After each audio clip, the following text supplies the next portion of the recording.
Hi, this is Mike from Mike's Unboxing, and today we're going to try and build a very warm system into a Cooler Master Box Lite 5. I'm really struggling with that name.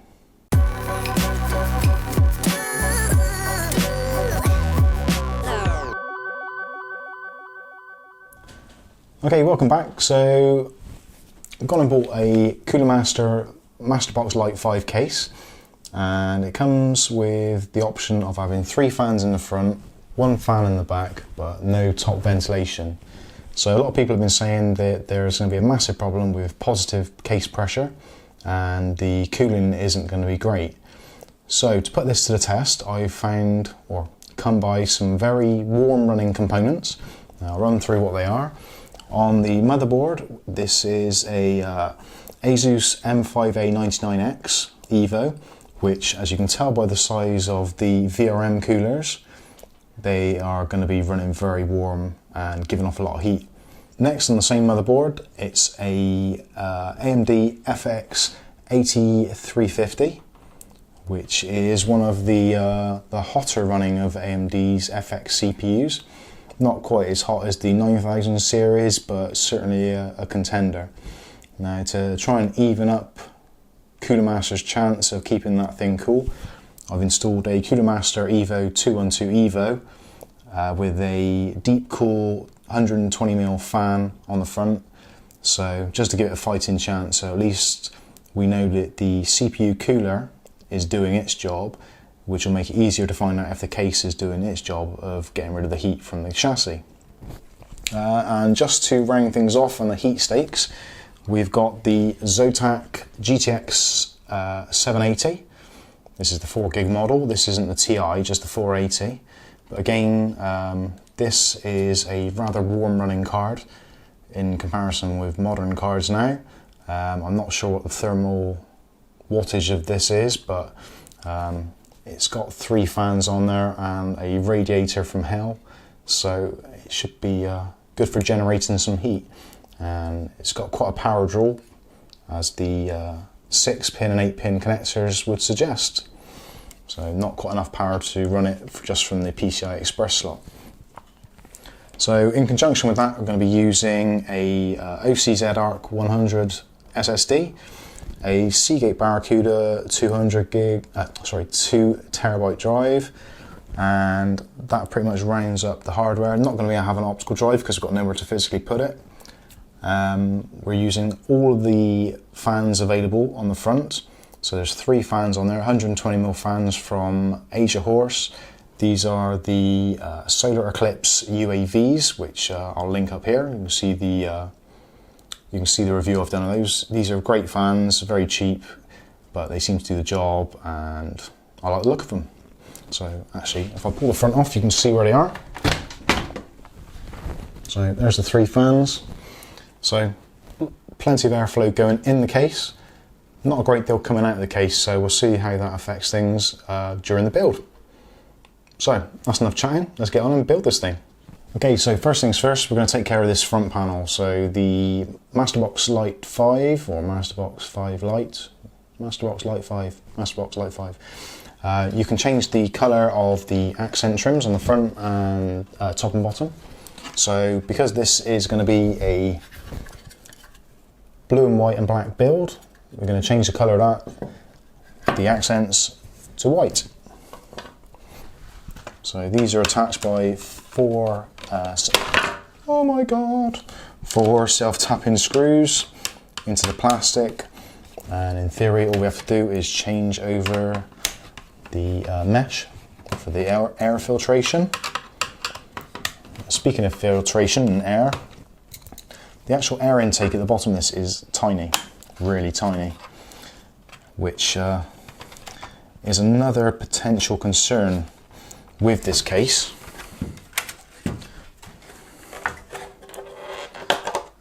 But hopefully it's not going to be the end of all things. So let's replace this.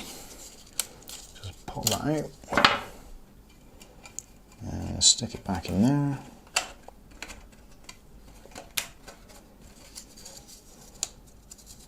Make sure that's in nice and firmly. Yeah, I think we're good. And gently pop that back in. And there we go.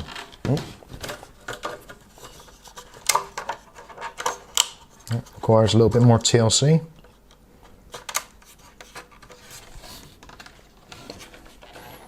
There we go. Not exactly rocket science, but still managed to baffle me a bit.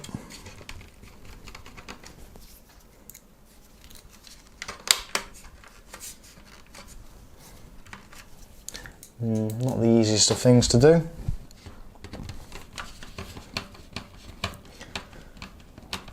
But hopefully only ever have to do it once. Now that doesn't seem to me to be a very big surface area to allow air in, so I'm wondering if those fans, when they're at full tilt, whether or not the rush of air going inside there is actually going to cause quite a loud noise.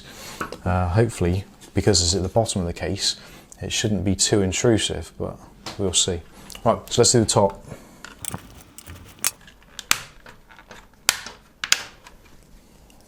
Wow, that's a tiny little filter. I don't even know if that's worth changing.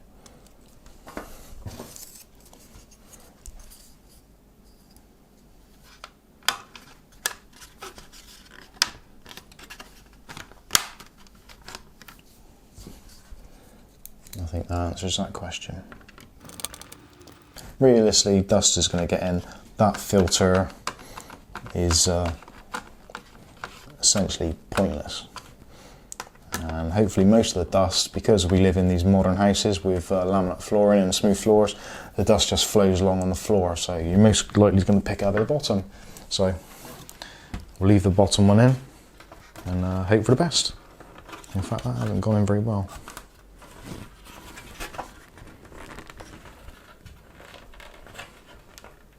Please don't break, please don't break.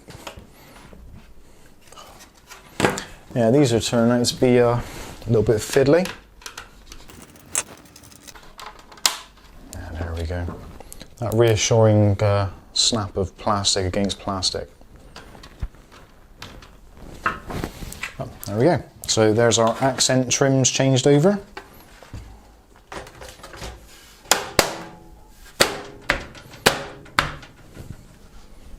There. Our magnet of dust started. Right, let's get rid of those. Okay, so next thing to do is to put the standoffs in for the motherboard and also put in the I/O shield at the rear. So let's do that. Okay, so now we're going to put the I/O shield in. Here he is, and there's where it's going.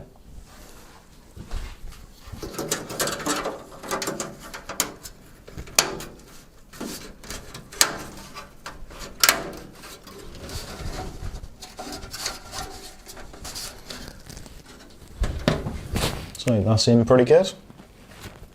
No complaints there, and no cut fingers.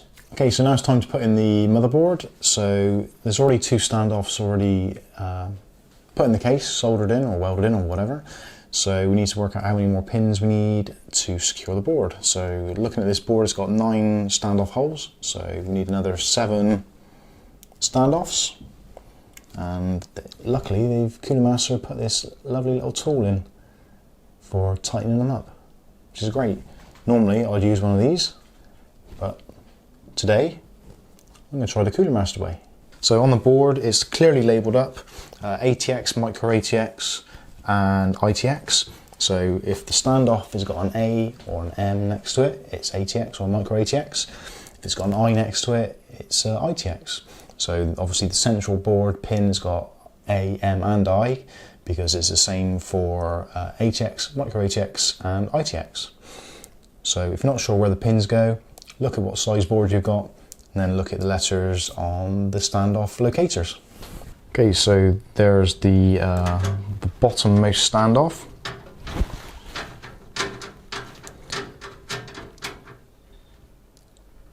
And there we go, that's the little tool they provide. So that's gone in. So all you have to do the other 6 of those, so 1, 2, 3, 4, 5 and 6, I've already done that one.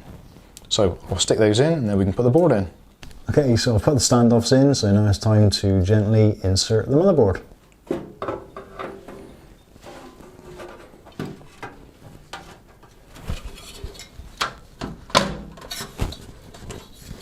Now this is a good job because Cooler Master have done a really good job here. What they've done is they've put the locators in with sort of countersunk heads.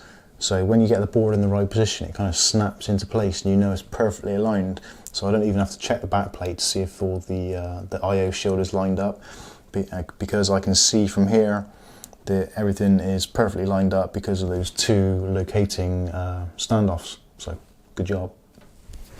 So I'm going to put some screws in those now, and then we can start putting in some more of the components and wiring up the I/O. See you in a minute. Or maybe you want to watch me screw these up, I don't know.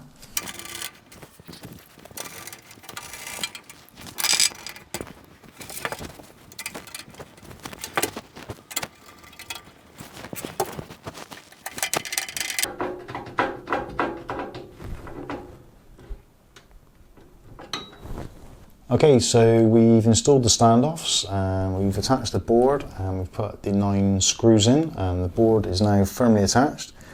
So now it's about time to go ahead and sort out some of the I/O panel and connect up onto the main board and connect up some of the accessories like the fans. And let's start with what's going to be the easiest. So let's start with the HD audio. So take the HD audio cable up through underneath the base, and where is the HD audio? HD audio is at the bottom. And we can just tuck that wire underneath to hide it out of the way.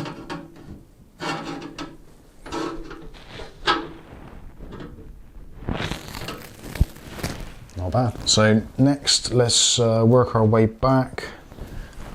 What have we got? So let's do the on-off buttons. That's a pretty easy one to do,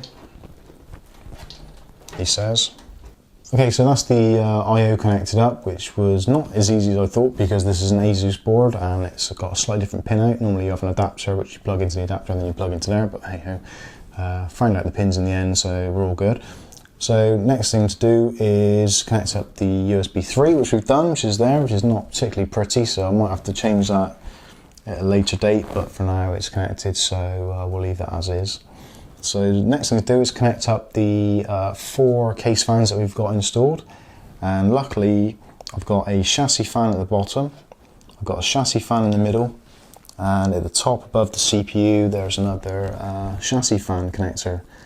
So luckily you got those 3 there on the front, and for the back hopefully, yeah, there's a chassis fan connection at the back also.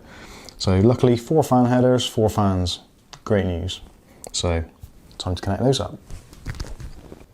Okay, so there's the fan header there, just there if you can make it out. So gonna connect our Asia Horse fan up, and there we go. So now I'm going to do the top fan, which unfortunately is a connector right up in there, so you're never going to be able to see it, but trust me, I'm going to do it.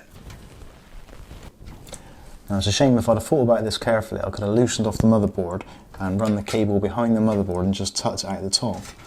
But unfortunately I didn't think that far ahead, so I'm going to have to go around the long way. So that cable's a little bit messy, so we might have to take that at a later date and redo it, but it's done for now, so... Oh wait, it might be cool. When it's done, it might be right. So, next up, power supply. So, next part of the build is power supply, and for this power supply, or for this particular build in question, I've chosen a Corsair VS550. The reason I've chosen this is because it's all I've got, so it'll have to do. Actually, I'm kidding. This because it's got braided cables and they're fixed cables, I'm hoping that because it's got a PSU shroud in there, any ugliness is going to be covered up by that. And also the power supply has the required 8-pin and 6-pin PCIe connectors. So my other modular power supply I had here only has 2 6s, so it wouldn't have done it. And also it had red end connectors, which will not do in a blue, white and black case. So this is the one we're going to put in. So let's put the cables in and see how we get. Now just a tip here, if you start screwing a screw and it goes in on a slight angle, if you keep on undoing the screw but keep a bit of pressure on it, it will actually find the right thread and allow you to go back in without having to completely unscrew it and start again. So if you're trying to do up a screw one-handed and you can't release the other hand for some reason because you're filming an unboxing video or scratching something, I don't know, all you have to do is, if it goes in tight, it gets a bit stuck, loosen it right the way off, wait till it finds the click, which you might hear, and then you can go back in again. Just a helpful little tip there, might come in handy. If you ever meet a one-armed man trying to do a power supply up. Okay, so that's our wires. We'll stick them through the loom, or loom hole, or whatever you call it. That's the power supply in the back, tighten up the screws. That's the main part done. So now it's just managing all these cables. That's a power supply tester, won't be needing that. So let's work out what cables we will and won't need. So 8-pin CPU connector, definitely going to need that. So let's throw that one up through there, which is our pass through, which, fantastic, it doesn't fit.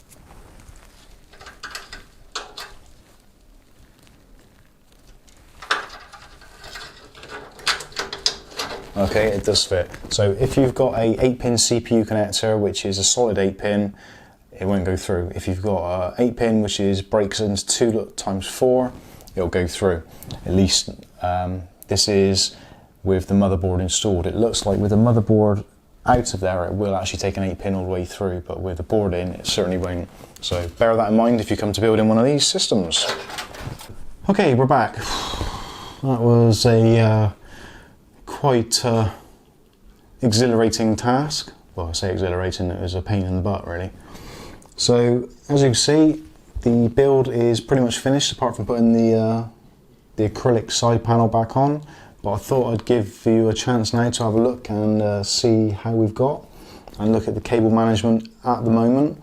It's not great. There's a little bit of mustard and pepper going on in here, mustard and sauce and all that sort of jazz with the cables, so I would have preferred to get rid of any of the yellow or the reds showing from the cables, from the connectors, but extension cables would quite easily resolve that to give it a much nicer look. Slight letdown is the graphics card where the Zotac logo and the yellow. It's added a little bit too much yellow in conjunction with the cables, so to try and keep it blue, white and black. It'd be nice to change that, but this is purely for seeing what the thermals are like of this case and to see whether it's good for components of this sort of nature, of quite a high heat output. So I'm going to give you some glamour shots of this case now so you can see what it's like with it built. I'm not going to show you the back of it because the cable management isn't pretty. That's going to be a work in progress over the next week or so, but next thing up will be installing Windows on here and doing some benchmarking and see how it goes. But at the moment, there it is. I'll let you have a look at it for a little while. And you can enjoy its beauty. Okay, you've had enough beauty. Now I'm going to turn the lights off, power this up so you can see what it's like with the LEDs, and we'll put the side fan on. Okay, so that's the system with the fans on. So I don't know if you can make out the fans. It's quite bright in here, so we'll try and dim the lights in a minute. But you can see the side panel. I don't know about from your side, but from this angle it looks pretty gorgeous. So quite pleased with that. So we're going to turn the lights down now, and you can have a better look at it. So that's just with the table light.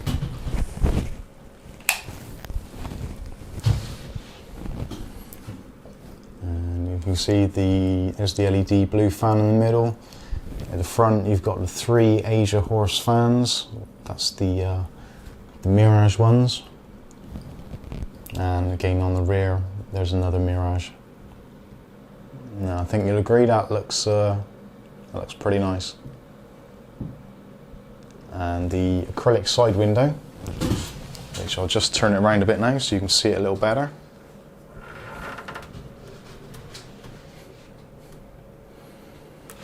So you should be able to see inside now. And if you look at the front area here, you see that's all lit up. And you can see the light lights up the OCZ drive.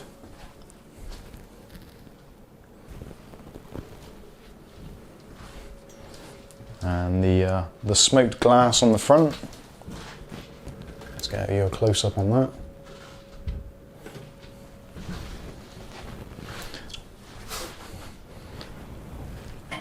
Now, it doesn't really do it injustice on the camera. I'm not sure if you can pick that up or not, but the acrylic side really does look pretty awesome.